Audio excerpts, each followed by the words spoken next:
প্রতিটি এনসিপির নেতা মানেই জুলাই যোদ্ধা, কিন্তু প্রতিটি জুলাই যোদ্ধা মানেই এনসিপির নেতা নয়।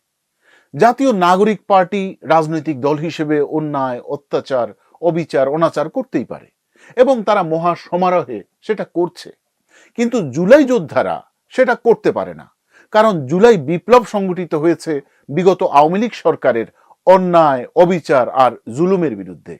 জুলাই আন্দোলন হয়েছে ন্যায় বিচারের দাবিতে।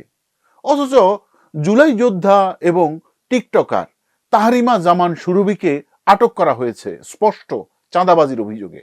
ম্যাজিস্ট্রেট আদালত 2 দিনের রিমান্ড আদেশ দেওয়ার 5 ঘন্টার মধ্যে ভয়ে জামিন দিতে বাধ্য হয় জেলা দায়রা জজ আদালত। তাকে মুক্তির দাবিতে ফ্রান্স থেকে দিগম্বর দাদা ফেসবুকে স্ট্যাটাস দিয়েছে। আর কে থামায়? জাতীয় ছাত্র শক্তির নেতা কর্মীদের দাপটে আদালত জামিন দিয়ে এই যাত্রায় রক্ষা পেয়েছে।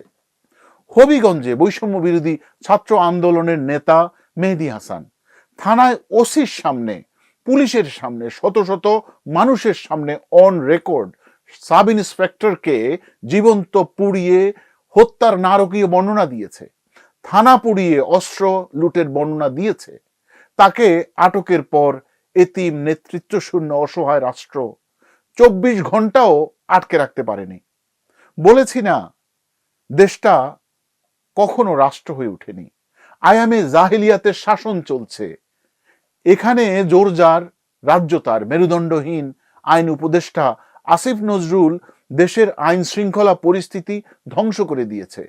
ভবিষ্যতের সরকারদের জন্য বাংলাদেশের সরকার পরিচালনা কঠিন হয়ে যাবে।